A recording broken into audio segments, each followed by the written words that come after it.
Saya Tan Potiong, ayah dari Marsya Lestanto, tinggal di Jalan Gejayan, Sleman. Marsya lahir 5 Maret 1998. Pada waktu lahir dia prematur 31 minggu. Waktu itu ketuban pecah setengah 7 pagi. Saya membawa ibunya ke rumah sakit klinik bersalin. Oleh dokter diminta bed rest karena diperkirakan kalau lahir bobotnya terlalu kecil, baru 1,5 kilo. Terus diusahakan untuk ditahan, tapi ternyata jam setengah 12 malam lahir spontan dengan bobot 16 on. Pada waktu lahir dia di inkubator 2 bulan di rumah sakit Pantirape. Lahirnya di Pura Ibunda, lalu dirawat di Pantirape karena di Pura Ibunda tidak ada lab untuk merawat anak seperti itu. Pada waktu awal usia 10 bulan, Marsya diasuh oleh kakek neneknya di Jakarta. Waktu itu sempat dicek di RSCM, sudah di CT scan, di tes BIRA segala macam. Kesimpulannya hanya terlambat, tidak ada masalah, normal tapi terlambat. Terlambat dalam artian perkembangannya, jadi belum diketahui dia mengalami kondisi kecacatan yang lain. Pada usia 2 tahun saya bawa pulang dalam kondisi belum bisa berjalan.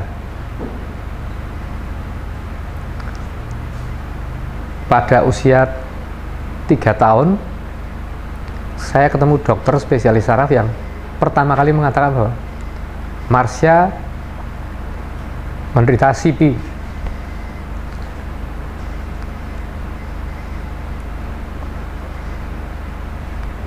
Waktu itu dia belum bisa berjalan. Marsya berjalan pertama kali usia 4 tahun setengah.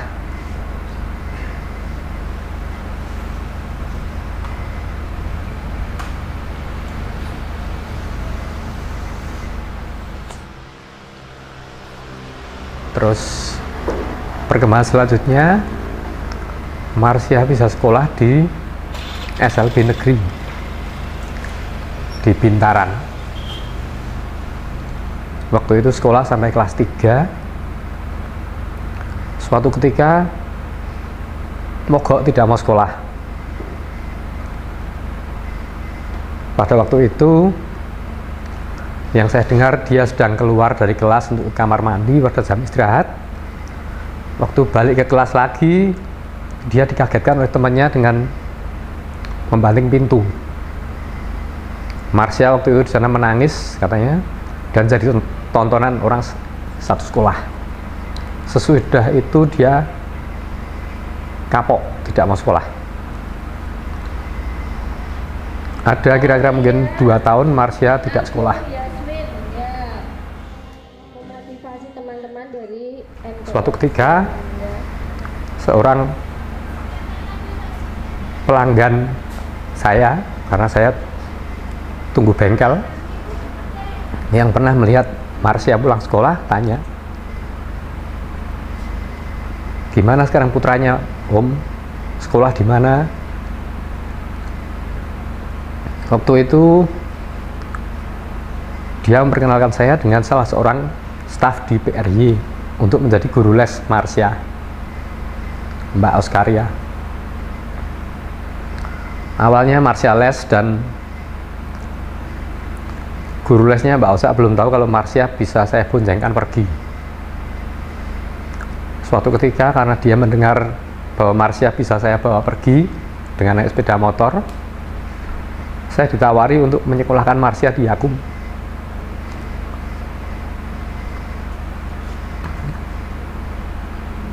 Mbak Oca mengatakan bahwa Untuk anak-anak yang lain dijemput karena memang jalurnya di sana. Untuk Marsha karena tidak di jalurnya, kalau bapak bisa mengantar, mungkin bisa sekolahkan di sana. Saya coba, saya bawa Marsha ke sini untuk sekolah. Pada awal Marsha masuk sekolah di sini masih ada 1 hari yang dia tidak mau masuk sekolah. Seperti dulu waktu di SLB pun dia tidak pernah mau masuk sekolah kalau hari Jumat. Tadinya saya juga tidak tahu kenapa dia tidak mau masuk sekolah. Tapi setelah saya perhatikan beberapa kali kok selalu pada hari Jumat. Kalau di sini dulu pada hari Selasa dia tidak mau masuk. Tapi itu hanya berjalan kira-kira 1 bulan. Sesudah itu Marsha nampaknya senang sekolah di sini.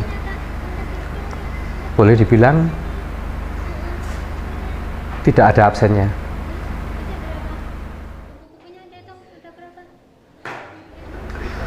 Ya, persis sama. Pada waktu itu kami juga menyekolahkan di SLB pun juga sebetulnya oleh gurunya disarankan tidak sekolah di sana karena sulit untuk mengkategorikan dan mengklasifikasikan kondisi kecacatan Marsha. Di SLB kan tunarungu, tunawicara, tunadaksa lah. Ini apanya yang masalah? Waktu itu mereka seperti itu. Marsha secara umum kalau yang tidak bisa mandi, dia kalau mandi memang tidak bisa menyabun seluruh badannya. Jadi kalau dia suruh mandi sendiri paling hanya menyabun bagian depan dan kaki, maksimal itu. Kalau ke kamar mandi, kalau untuk buang air kecil tidak ada masalah. Kalau buang air besar memang masih ada masalah, tapi sebenarnya kalau dibiarkan pun dia bisa. Kalau memakai baju, memakai celana bisa sendiri. Hanya kalau memakai celana sering kebalik depan belakangnya. Nah, dia tetap belum paham mana depan mana belakang celana itu. Memakai sepatu pun dia bisa sendiri, tapi bukan yang model tali. Ya, saya berharap Marsha bisa lebih mandiri dalam banyak hal, mampu untuk menyelesaikan masalahnya sendiri, walaupun mungkin tidak secara ekonomi karena saya juga belum tahu ke depan akan seperti apa. Tapi yang pasti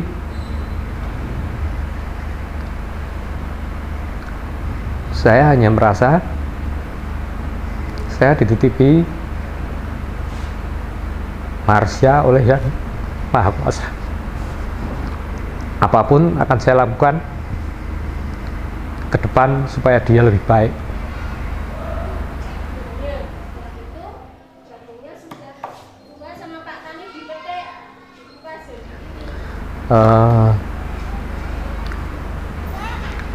Berusahalah untuk mencari informasi, mencari kelompok, mungkin teman-teman yang senasib sepenanggungan untuk bersama-sama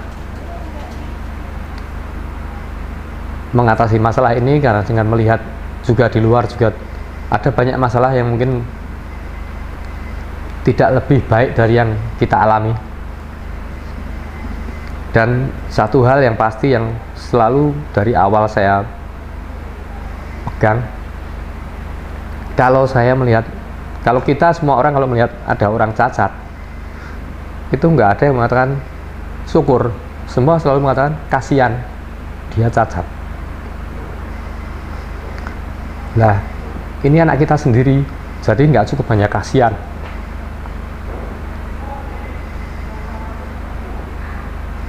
Menurut saya, kita harus lebih mencurahkan kasih sayang kita sebesar-besarnya dan mengusahakan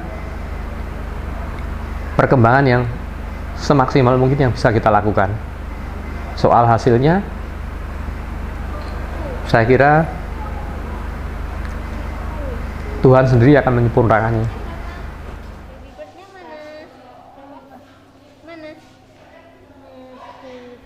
Saya juga tidak tahu kenapa saya bisa bertahan sekian lama. Saya sudah hampir 4 tahun ini saya sendirian. Saya mengasuh Marsya dan adiknya ditemani ibu saya. Tapi saya sangat yakin bahwa Tuhan menguatkan saya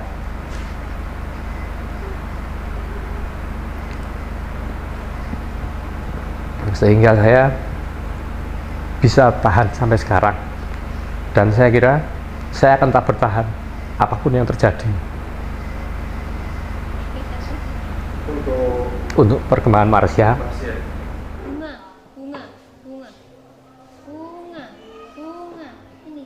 Saya hanya mau ngomong sedikit. Saya pernah ketemu seorang dokter waktu saya mengajak Marsya di Indomaret. Waktu itu dokternya mengatakan, tapi saya percaya Pak, hanya orang-orang khusus yang dipilih Tuhan untuk dititipi anak seperti ini. Karena saya tidak yakin bahwa saya bisa punya anak seperti ini, saya kuat. Saya yakin ada sesuatu hal yang lebih yang menyebabkan Tuhan memilih Bapak untuk mengasuh anak ini. Jadi saya ingin berpesan untuk orang-orang yang punya anak berkebutuhan khusus, entah itu kecacatan apapun, percayalah bahwa Tuhan menitipkan miliknya kepada orang yang bisa beliau percaya. Kalau saya mampu, saya yakin Anda juga mampu untuk melakukan hal apa yang saya lakukan. Disabilitas bisa mandiri.